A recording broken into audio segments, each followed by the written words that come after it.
venture capital cannot evolve to support the creative industry. A trend will always fail eventually. You can make quick money from it. You can, it's an opportunity, right?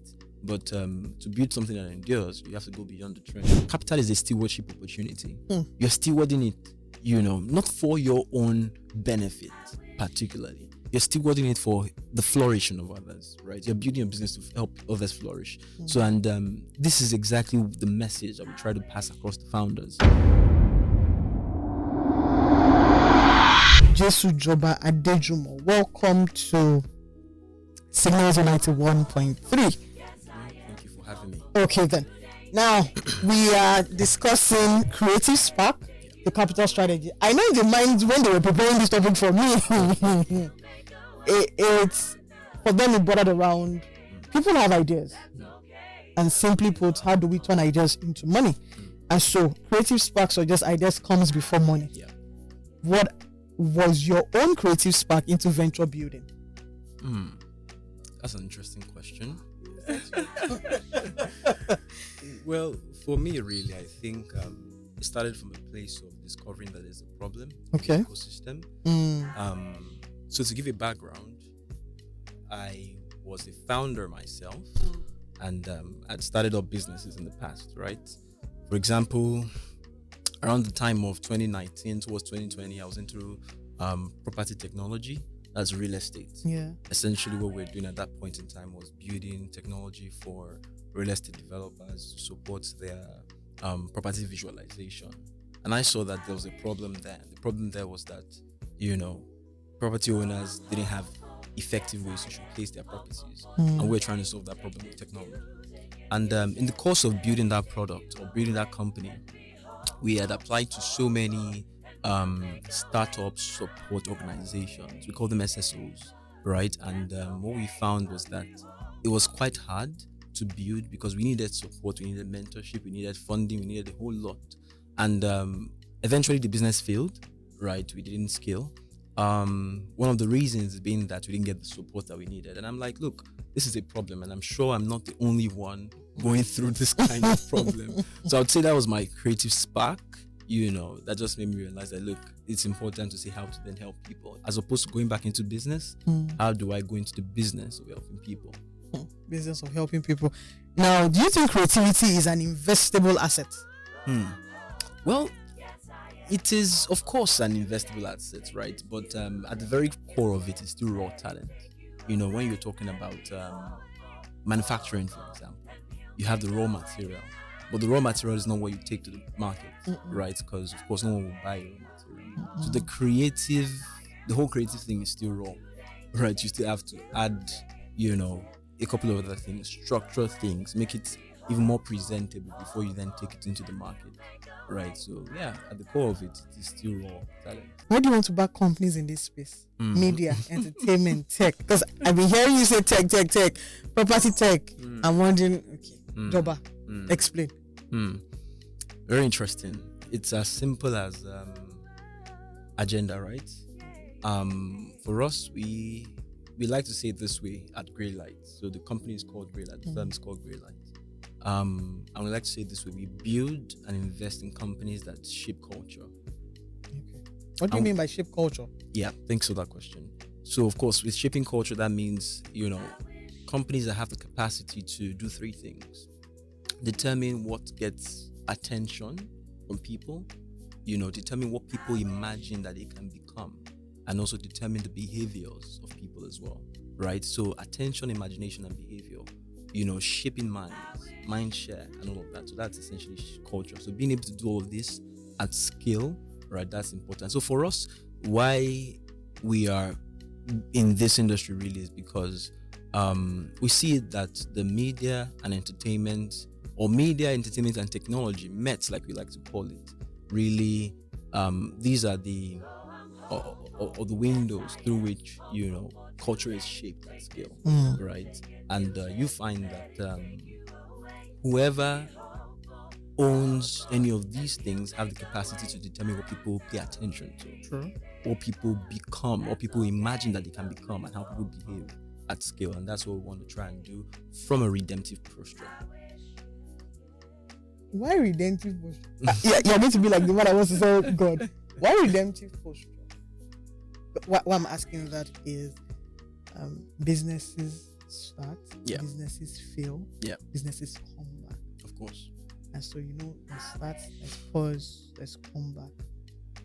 Is that redemptive for you? Well, Because Jesus Christ, he buried and rose. well, not really in that sense, right?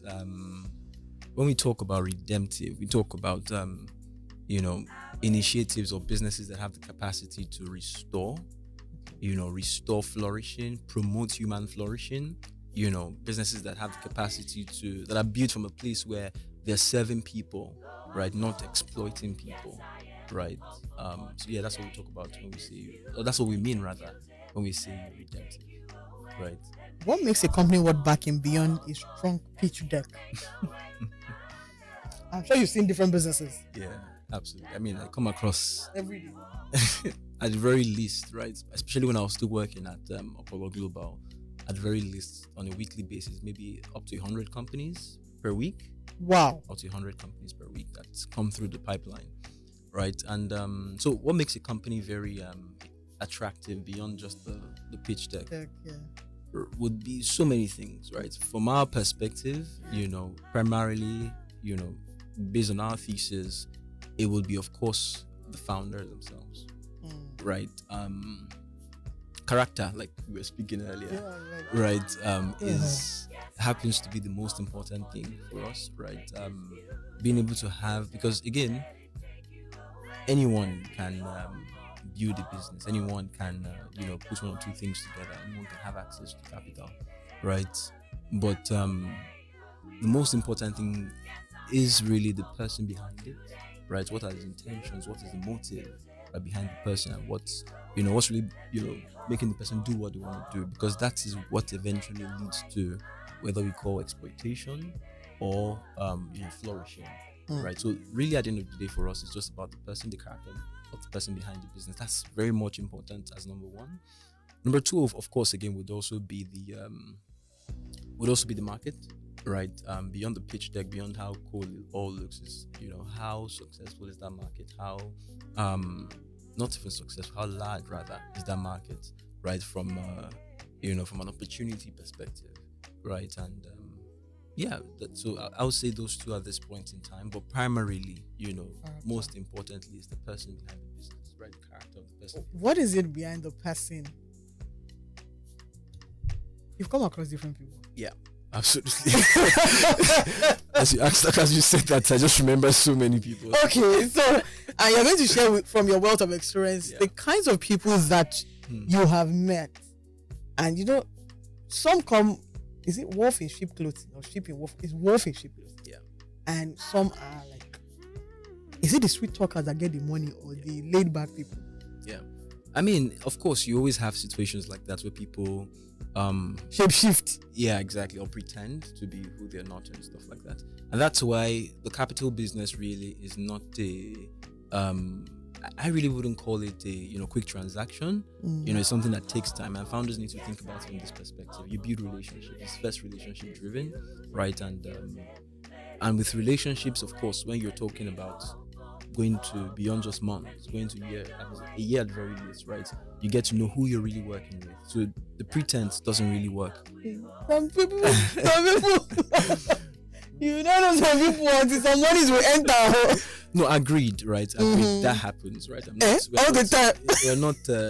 We're not oblivious of that fact, right? But again, there's still discernment, right? To be able to really know who it is you're working with, and of course, with due diligence, it's always very easy or very possible to really dig into who you're working with, beyond whatever it is they present themselves to be, right? Yeah. Now, between trend and a truly scalable cultural business, where is the thin line? Interesting. So I would really say that, of course, as humans, especially in this age and time, we tend to be very driven by trends, right? But of course, we all know that trends are very fickle, they fade away, right? What really would endure is cultural infrastructure, something that's built from a place of endurance.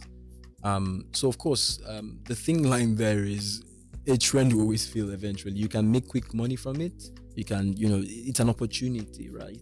But to build something that endures, you have to go beyond the trend, really, right? So, but sometimes it also starts from trend. Something that endures could start as a trend as well. It happens that way too, right? It starts as a trend and eventually grows that endurance. So I think, yeah, maybe I hope I answered that question. Yeah, well. yeah, you did. Yeah. Because now, when the era of everybody's creative juice is flowing, because some platforms are paying dollar or naira, and it means that people often would overstep their creative juices and cause trouble. Yeah. So, where do we balance our creative integrity while driving commercial return? Interesting. Well, thanks for that question. Right, I think it's a. Did you understand what I? Yeah. It's a very dicey one because a lot of people are trying. That's when we talk about exploitation, exploiting the trend for their own profits, right? But balancing that with the integrity of creative energy, like you said, I think it's really a very important conversation to be had. Because I'm looking at where do we strike the balance? Yeah, it's a very important one to be had, really, and that's why we go back again. We take a step backwards and look at the person behind that business or that initiative or whatever it is, because you find that and that gray light for us. That's why we're very particular about founder formation, right? It's called founder formation. We take our founders through this series of learnings that help them to really form their mind, right? The truth is, someone who is not properly formed would eventually sit on the other part of the other side rather of the divide, where eventually you find them really exploiting those trends, exploiting those opportunities, regardless or without caring about what harm it might potentially cause, right, to people. So yeah, I think it really just goes back to who's behind the business, who's behind the initiative, right? And I think within this space, it's very important that we begin to think about, who's behind these enterprises, who's behind this company, right? If you really want to, of course, there's the entertainment part of it where you are having to really enjoy, watching someone who is very funny and stuff like that. That is definitely different. You get, but it's just really important to then balance it for the long-term purpose, right? Now, for the purpose of people who are listening, what is founder formation? Okay, I mean, so it's very simple, right? I'm asking this because so that people who have businesses, people who are about to get into business, people who know that I'm working a 9 to 5, but I still want to do something by the side. What's that character? What's that formation that they should have? So founder formation really is, like you've rightly said, the cycle you go through or the process you go through as a founder to build character, to build endurance, to build the fortitude, to steward a business that can endure, beyond just a decade, for example. And build a business that can endure decades, right? There's a whole lot of things that go into that. Of course, it's not something that you can particularly build under, a sprint. It's something that you develop over time. But then, one must be conscious about that.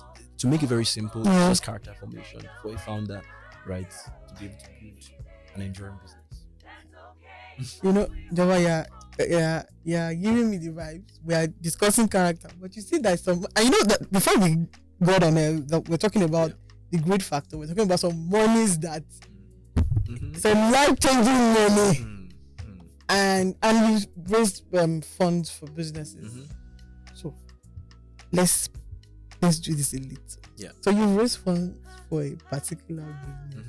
And the alert hits the founder's account. I like the way Are they still formed? Are they still in character? There's something that is that when you go for a business, please eat. Even if it's guy, you drink guy, just ensure that because you're going to negotiate from a place of advantage, but you know there's some advantages that you cannot operate for. When that and that, when they've agreed to do business with you. Will people still stay information? When they've gotten the money. Yeah.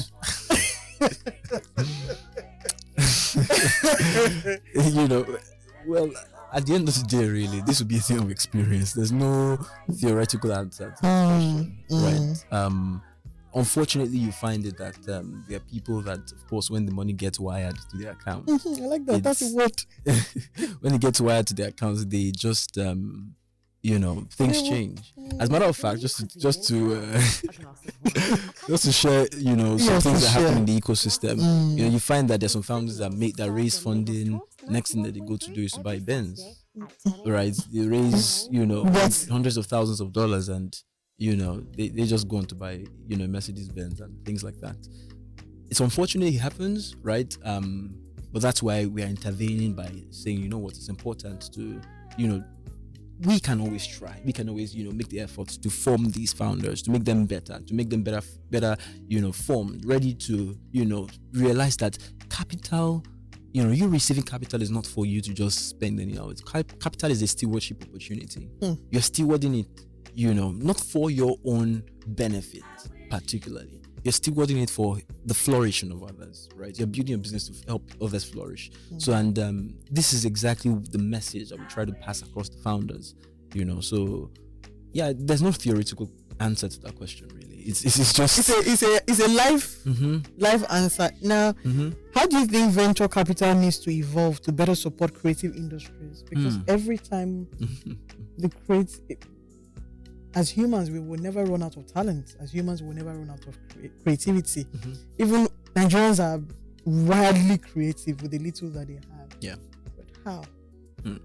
Thanks for that question, right? And it's something I've been really, over the last few months, I've been exploring myself. And the truth, or what I've gotten to realize is this: venture capital cannot evolve to support the creative industry, unfortunately. Right, when we're talking about traditional venture capital, when we're talking about traditional venture capital, we're talking about growth that cannot be hindered. Growth beyond leaps and bounds. Like, we're talking about crazy growth. That's what when we speak venture capital, and just a very few kind of businesses fit into that bucket, right? So why don't you expand the bucket? The mechanics of venture capital, let me explain it to you. How it works is this, right? When a venture capital firm, they are essentially like the intermediaries. They go to raise money from rich people, extremely rich. When I say ultra rich, right? They go to raise, it's not high net worth, it's exactly, ultra rich organizations and individuals. They raise money from those people, hold the money for them, right? And hold that money with the promise that they would return that money with maybe a times 10, interest, exactly. And a venture capital firm will not just not give that money out give that money just anyhow. So the kind of companies that will eventually be able to receive that kind of capital are companies that have that potential to scale. And that's where it then brings us to the conversation of what kind of capital does the creative economy or the creative industry need, right? I think, for example, we've been exploring things like revenue-based financing, right? Explain. So when you talk about revenue-based financing, you're talking about a model of financing where, the returns come based on the kind of revenue, it's hinged the revenue that the entity makes, right? So it's more short-termed than the venture capital cycle, right? So a couple of other models like that, right? Maybe also even debt financing as well, where you're investing debt as opposed to full equity, right? So what that means is that when it's equity, you're collecting equity from the company, of course. But when it's debt, it has to be paid back at a certain time. Okay, so what that means is if I borrow money from you, whatever money that we make, I'll be using it to pay you back. Exactly. So that's the very traditional financing type. Take a loan. Exactly. More like loans and all of that. So my point really is that we are currently exploring other financing models that will support the creative economy beyond just venture capital, right? Of course, venture capital can still support technologies that enable media and entertainment Together. right? So when I say that, I'm talking about archetypes like say for example a Netflix, Yeah. say for example a Like a signal. yeah, it's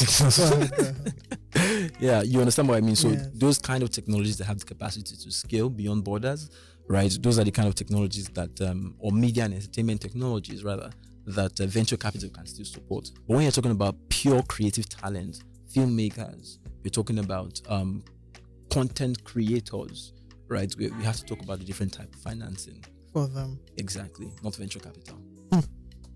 The signals on 91.3, we're discussing creative spark to capital, to raising capital. Capital. Because again, every business needs capital.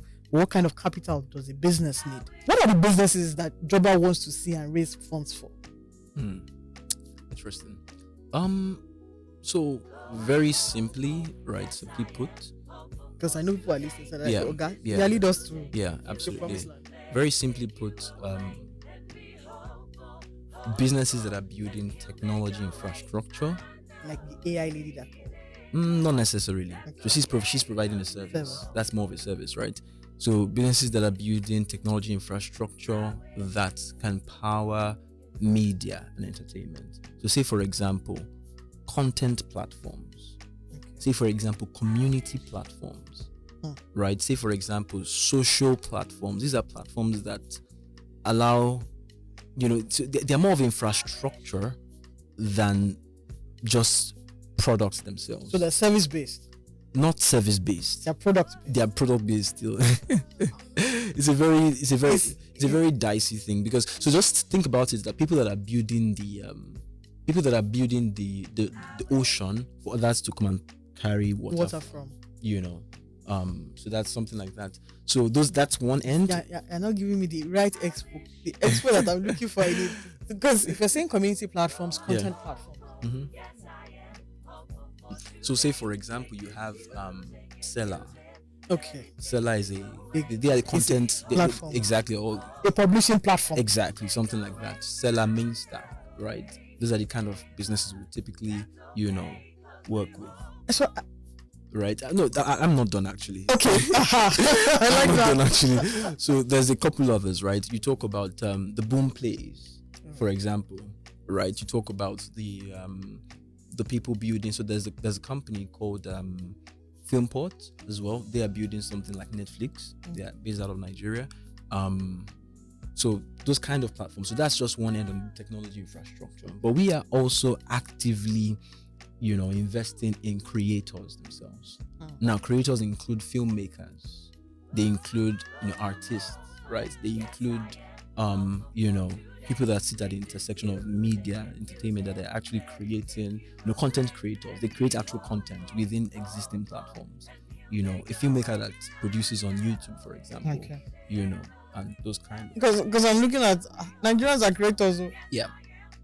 Don't take our money outside. And it's quite interesting because we, part of our thesis, right, is that we've seen that Africa as a continent exports culture at scale.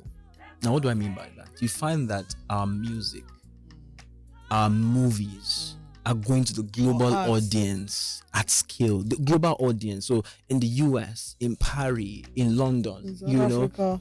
And people are listening to Burna Boy around the globe, at Coachella, at all these different large even in platforms. their taxes. You understand me, right? So our African culture, even our food, right? They're fighting our jollof rice. Our fashion, is going globally. What are we? But we're not making money. Thank you. The challenge is that Africa does not own the infrastructure that exports that culture. So the question will be, when would we start to build our own infrastructure? Thank you. Because I saw a conversation that and it was YouTube, for example. That the day YouTube decides to Thank you. You get the point. Benedict, all of our videos. That's it. So we are too dependent. We are too reliant. So let me play the devil's advocate a bit. We're too dependent. We're too reliant. Yeah. But the funds to create it and wait for the platforms to become what they ought to become. Yeah. Is it that we're not patient enough, or we we don't believe in what we have created, that Yeah. it will take an outsider to come and invest, and then, like we rightly said, they will now give us life changing money. We will now expand. So I think it's a combination of different factors, Okay. right? Of course, like you've said, as Africa has built, or Nigeria, more particularly, we've built so many, Built amazing platforms that have gone global. Yes. Flutterwave, Paystack, all of We've that. done that.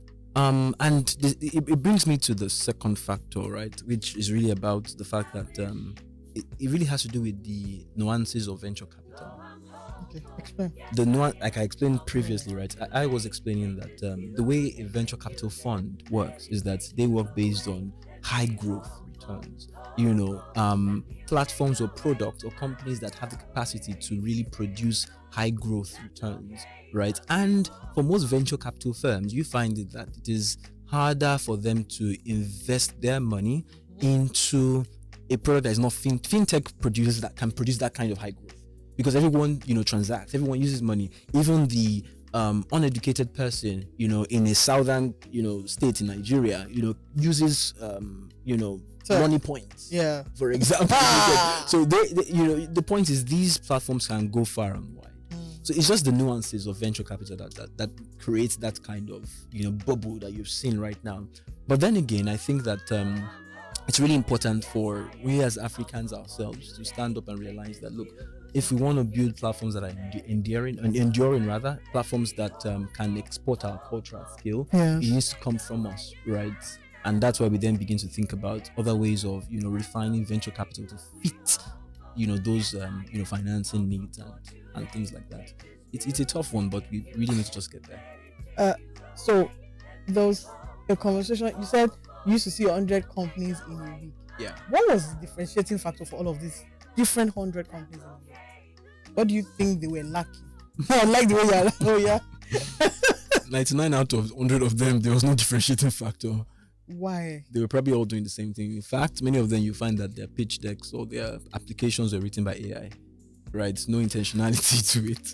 But everybody said we should use AI. Of course. Now we've gotten to the point where everybody's using AI, and then there's a problem. The problem is that a lot of people are making AI replace their own Thinking faculty, right? As opposed to working with AI. No one says you shouldn't use AI, but collaborate with AI. Don't you don't necessarily need to make AI replace your humanity. Well, yeah, because one thing is AI, another thing is you have to think. Now there's a prompt. What are you telling? Yeah. Now, if 99% of those companies that you have seen are using AI, well, nothing wrong with using AI. Yeah, of course. So you couldn't even select one.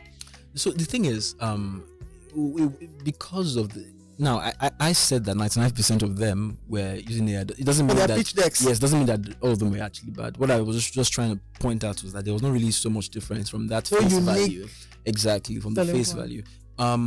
Many of them you find that they are into perhaps industries like fintech, industries like prop tech, many close things like that. So, for me really, I would say that we have a lot of early stage companies or early stage, startups within this part of the world. A lot of people are waking up every day and saying that they want to start a startup, they want to build a startup, and I think that's just the common or unifying factor. Exactly. That many of those companies you find that they don't have traction. It's just they haven't probably even built a product yet. Yeah. Hold on. Yeah. I was in a conversation with someone a month ago. Yeah. And he said to me, I know somebody who has raised funds. Mm-hmm. They do not have any product or service. and with the funds that they've raised, they're not looking for businesses that have products that they can back. And in my mind's eye, somebody has raised money with no product or service. Well, I'm sure you've experienced some. Yeah, it's two things, right? That particular situation. One could be the capital allocator model, right? The person might just be a capital allocator, right? Meaning that they raised funding to pour into businesses that are building product. That's one way, which is perfectly fine. That's the proper model, right? The second thing could also be that it could be a company an actual, product company that has not actually built any product yet, or they don't have any service yet, but you find it that the founder is an excellent founder. The founder has a track record. Say for example, if someone like GB, that's Agbola. yes, Benga Agbola from Flutterwave, if he stopped Flutterwave tomorrow, It will become a capital allocator. not even that. If he says he wants to build a new product, an AI product, and he's just talking. If he comes on this radio, They'll back him. everyone's going to back him without the product. Because he has a track record. Because he has a track record. It's as simple as that, really. So people back track record. People back founders with track record, right? So it's just really as simple as that. So it's either they're a capital allocator or they're a founder with, great track record. Wow. The signals on 91.3. If you have track record that you need money, just Joba is here. 0704 700 9913. If you have questions or comments, or 0704 100 7913. You can send us a WhatsApp message 0809 234 5913. We're discussing creative spark to capital strategy, and simply means that your creative ideas needs money. How do we raise the money for the ideas that you have? They say ideas are a dime and a dozen. But can the ideas give us dozens of money? I think the whole point of that Ideas are a dime and a dozen. exactly is that But we need the money.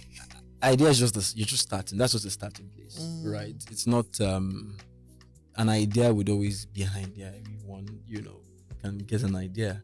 It's not everyone that can. It's not easy to think. With AI, you can think now. Oh no! So if you had human thinking and AI thinking, which would you pick first? AI thinking, human thinking. Okay. This is AI thinking paper, human thinking paper. Right. Which would you pick? It's very contextual, right? It would depend on the context. So No context. no, it has to depend on the context. Somebody saying you just said that. Yeah. You've seen a lot of documents that are AI. Yeah. And then you see another document that's just simply human thinking. Of course, in that scenario, I prefer to read the human document. But if, for example, it was perhaps say let's say an analysis done on a certain matter, I'll prefer the artificial intelligence analysis. But again, depends on who is doing the analysis. If it was an amateur doing the analysis, I wouldn't read the amateur's analysis. I'll read the AI's analysis, right? So it just depends on the context, really. How important is data? Yeah. For businesses? Because everybody's saying data. Like it's for life of me. I read data. How important is data? So data is essentially the most important thing you should be thinking about. It's expensive. Even from the early stage. And when we say data, you don't necessarily need to go and buy data to that one is data. This one is data. Yeah, some people think that they have to go to, for example, the PwCs to buy data from them to be able to build a company. In some instances, of course, you can, of course, do such. But when we talk about data as an importance or as a lifeline for a company, what we're saying is, how are you using data to make decisions, right? Say, for example, from a growth perspective, and quite interesting, I used to, do some work in marketing and growth, right? And find that for software companies, it's always very nice when you have data to make decisions. Say, for example, you're using an app. Do you realize that the marketing person behind that company can see all of your movements? Yes. And they can tell and predict what your you're going next to step. And because of that prediction, they can then send a message that would nudge you towards that next step. And that is data turning into revenue. And that's why we keep upgrading. Exactly. On our Google Play Store. Thank you. So the point really is that data for a business is a lifeline. It's a lifeline. One last one, because at times I just checked and I'm like, this is an interesting one. Now, what risk are investors missing because they don't fully understand culture? Risk are investors missing. The fact that you have money doesn't mean you're not missing something. So I would say that that question is very maybe break it down a bit. Okay, so when you say risk, so that people have come to pitch businesses. Yeah. And when they're pitching, it doesn't seem like there's going to be a life in that business. Oh yeah. And then they leave, Okay. and the investors back somebody else, and then The company then becomes something. Yeah. and the one that they overlook now becomes the unicorn. Yeah. The rejected stone. And because the class though, I because again, I realize that that's what most businesses are. Yeah. Where they're being rejected, and then No, it does happen. plenty It have does to happen. happen. Plenty. So many times you bite your fingers because you realize that, oh, I should have backed that one, right? I think Inyaboyeji was recently saying that he really regrets missing on child deck, right? Oh, and that's gone global. You get it. So the point is, these are some of the nuances of investing. You would find that there'll be times you miss out on companies, but that means that it's also important as investors to think about it from an angle of beyond the market. Yes. Beyond what the market looks like, beyond the traction, conviction sometimes might just help you. That gut feeling that that, look, I feel like this person would actually become something. It might lead you to losing money sometimes, right? But maybe 9 out of 10 times, it might lead you to losing money, but maybe just that one time might just be so maybe, yeah, this is not financial advice, please don't follow it. I'm just saying. but conviction over finance. At the end of the day, we all have decisions of our gut. Yeah. Mm-hmm. So that's why, of course, it's important to sometimes factor in conviction, right? Beyond just the market analysis. And that's still under founder formation. Thank you so much. Thank you for having me. So our time is a bit up. Yeah. One last word you want to tell the founders and upcoming founders? Right. Okay, last word. I'll say that I like saying this, right? Yeah. There are 3 ways to build a company, right? One of the 3 ways to build a company, one of the first ways, right, is to build from an exploitative perspective, where you say I win and you lose, right? That's a terrible way to build a company. But there's a better way which some people are now getting to become aware of, which is the ethical way of building businesses, where they say I win and you win, meaning that you're building businesses to sort of just respect people and stuff like that. But I dare say that there is a better way to build a business, and it's important that founders begin to think about it from this angle, and it's called the redemptive way of building businesses. In the redemptive way of building a business, you are building a business to promote human flourishing, right? It is you losing, you're dying to yourself for others to win, right? It's quite hard to do, but it has its long-term benefits. Think of so many companies that have done this. Patagonia, for example, right? Even Johnson and Johnson's, right? So many other companies have done something like this in the past, right? Redemptive way of thinking about, building businesses. It works, right? Okay, then. On that note, thank you so much. Thank you, Joba Adejumo, from Grey Light, and to everyone who's listening and called in. Like I always say, stay alive, and the journey continues. Have a wonderful week, and God bless.